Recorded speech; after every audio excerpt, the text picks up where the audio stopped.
Welcome students. अब हम एक कंप्लीट क्वेश्चन स्टार्ट करते हैं डेथ ऑफ पार्टनर का। आपके बुक में इलस्ट्रेशन नंबर 10 गिवन है और उस इलस्ट्रेशन नंबर 10 के अकॉर्डिंग मैं आपको बता देता हूं कि एक्स वाई जेड ये थ्री पार्टनर्स थे जिनका प्रॉफिट शेयरिंग रेशियो 6:1:1 का था।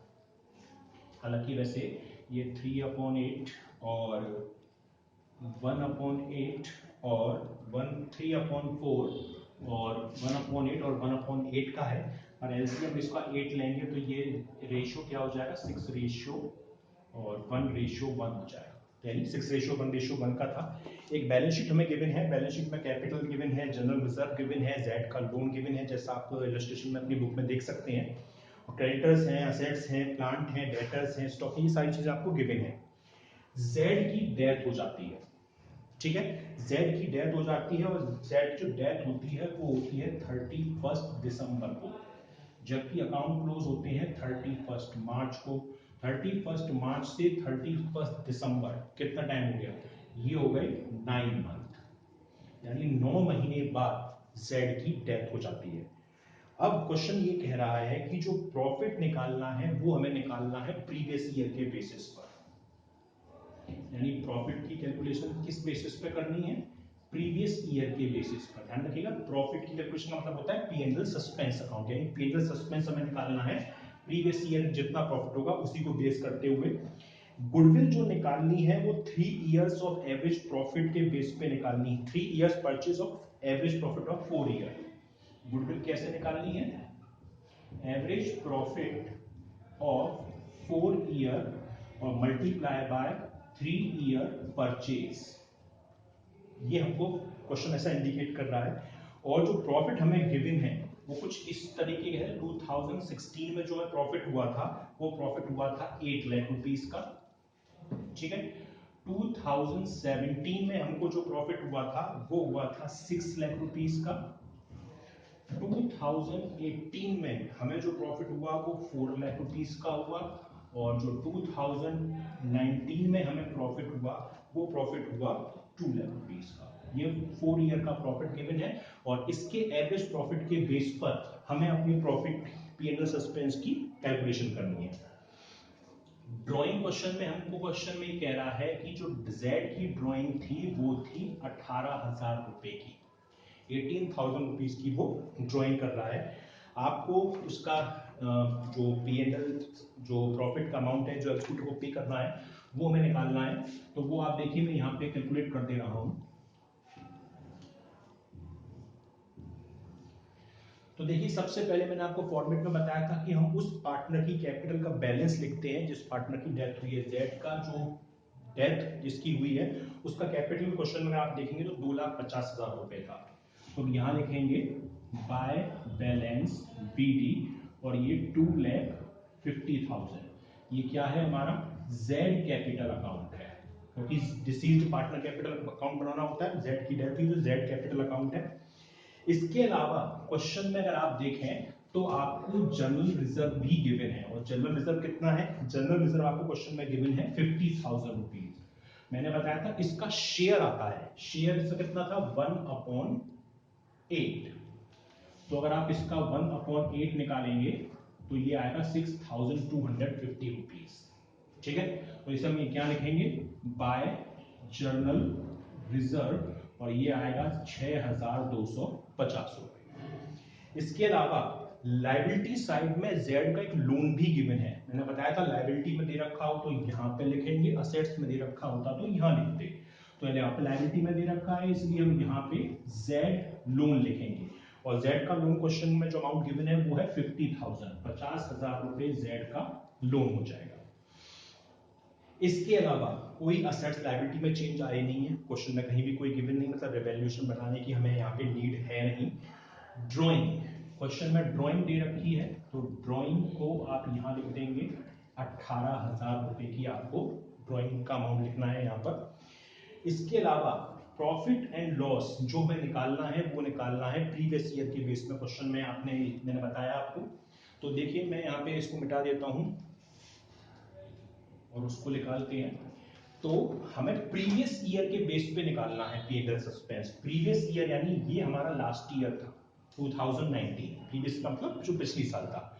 2020 के में बैलेंस शीट गिवन है तो उसका प्रीवियस ईयर 2019 होगा यानी 2 लाख।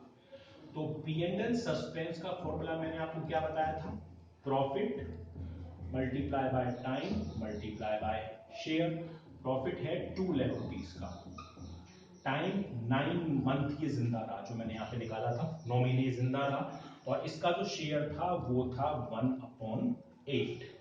तो देखिए 3 3s are 9, 3 4s are 12, और 4 से कट गया 50,000 टाइम्स, और 8 से ये कट गया 6,250, और मल्टीप्लाई बाय 3 करेंगे इसका तो 6 18 18,750, यानी P&L सस्पेंस का जो अमाउंट आ रहा है वो कितना आ रहा है 18,750। ये हम यहां लिख देंगे बाय P&L सस्पेंस 18,750 रुपए। अब क्वेश्चन क्या कह रहा है, गुडविल निकालनी है हमें एवरेज प्रॉफिट ऑफ 4 इयर्स के बेसिस पर। तो पहले तो हम निकाल लेते हैं एवरेज प्रॉफिट। तो उसके लिए 8 lakh plus 6 lakh plus 4 lakh plus 2 lakh और डिवाइडेड बाय 4। ये कितना हो रहा है 20 डिवाइडेड बाय 4 यानी 5 लाख। और निकालनी कैसे है, एवरेज प्रॉफिट और मल्टीप्लाई बाय 3 ईयर परचेज। अगर इसमें हम 3 का मल्टीप्लाई करेंगे तो ये कितना हो जाएगा 15 लाख रुपए, यानी जो फर्म की गुडविल है वो है 15 लाख रुपीस। फर्म की टोटल गुडविल 15 लाख रुपए।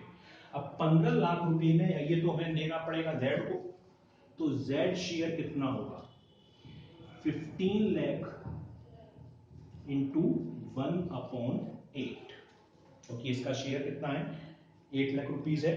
तो इसका जो शेयर निकल कर आएगा वो टोटल निकल कर आएगा 1,87,500। अब देखिए इनका जो रेशो था वो क्या था 6:1:1। क्वेश्चन में कहीं भी new profit sharing ratio given नहीं है, यानी ये डेट हुई है इसकी, तो गेयरिंग रेशो क्या हो जाएगा 6:1 हो जाएगा। तो अगर हम इसको 6:1 में बांटें, यानी अगर हम 6:1 में बांटें तो अमाउंट आएगा इसका 1,60,714। ये तो है हमारे किसका अमाउंट एक्स का, और वाई का जो बैलेंसिंग अमाउंट होगा वो निकल कर आ जाएगा, और वो निकल कर आएगा इसका 26,786 रुपीज। मैंने बताया था ये आपको कंटिन्यू पार्टनर के नाम से लिखनी है, तो बाय एक्स कैपिटल और बाय वाई कैपिटल। कितना अमाउंट है 1,60,714, ये एक्स का शेयर है, और 26,786 ये वाई का शेयर हो जाएगा। अब देखिए रिजर्व हमने डाल दिया, लोन डाल दिया, P&L सस्पेंस डाल दिया, ड्राइंग डाल दी। एक चीज मैंने आपको बताई थी कि अगर किसी पार्टनर का लोन आपको लायबिलिटी साइड में गिवन है तो उस केस में आप क्या करेंगे, उस केस में उस पे 6% के रेट से इंटरेस्ट भी लगाएंगे, अगर क्वेश्चन नहीं कहता है तो भी। तो देखिए Z का लोन था 50,000 का 6%, लेकिन ये जिंदा रहा है 9 महीने केवल, तो आपको 9/12 करके निकालना है। तो देखिए 3 3s are 9, 3 4s are 12, 4 से ये कट जाएगा आपका 12,500, और ये 6% है तो 0 से 2 0 कट गई, तो टोटल इंटरेस्ट कितनी हो जाएगी, इंटरेस्ट की वैल्यू हो जाएगी हमारी 125 multiply by 6 multiply by 3, 2,250 rupees. ये हम लिखेंगे bye interest on Z loan 2,250 rupees. अगर ये लोन असेट्स में दे रखा होता तो ये लोन यहां लिखते, पर इंटरेस्ट नहीं लगाते, कोई क्वेश्चन में हमको इंडिकेट नहीं कर रखा है। अब आपको सिर्फ टोटल लगाना है, वो बैलेंस निकालना है। टोटल इसका आएगा 5,14,750 रुपीज। ये हम यहां लिखेंगे 5,14,750 रुपीज, और इसमें से हम 18,000 रुपीज की ड्रॉइंग अगर माइनस करेंगे तो 4,96,750 रुपीज। और ये किस नाम से लिखा जाएगा? To Z executor account. Z executor account का बैलेंस निकल कर आएगा 4,96,750 रुपीज। तो ये कंप्लीट क्वेश्चन है जिसमें आपको जेड का कैपिटल अकाउंट बनाना पड़ेगा जो डिसीज्ड पार्टनर है, और इस तरीके से इसकी टोटल कैलकुलेशन हमको सॉल्व करनी है।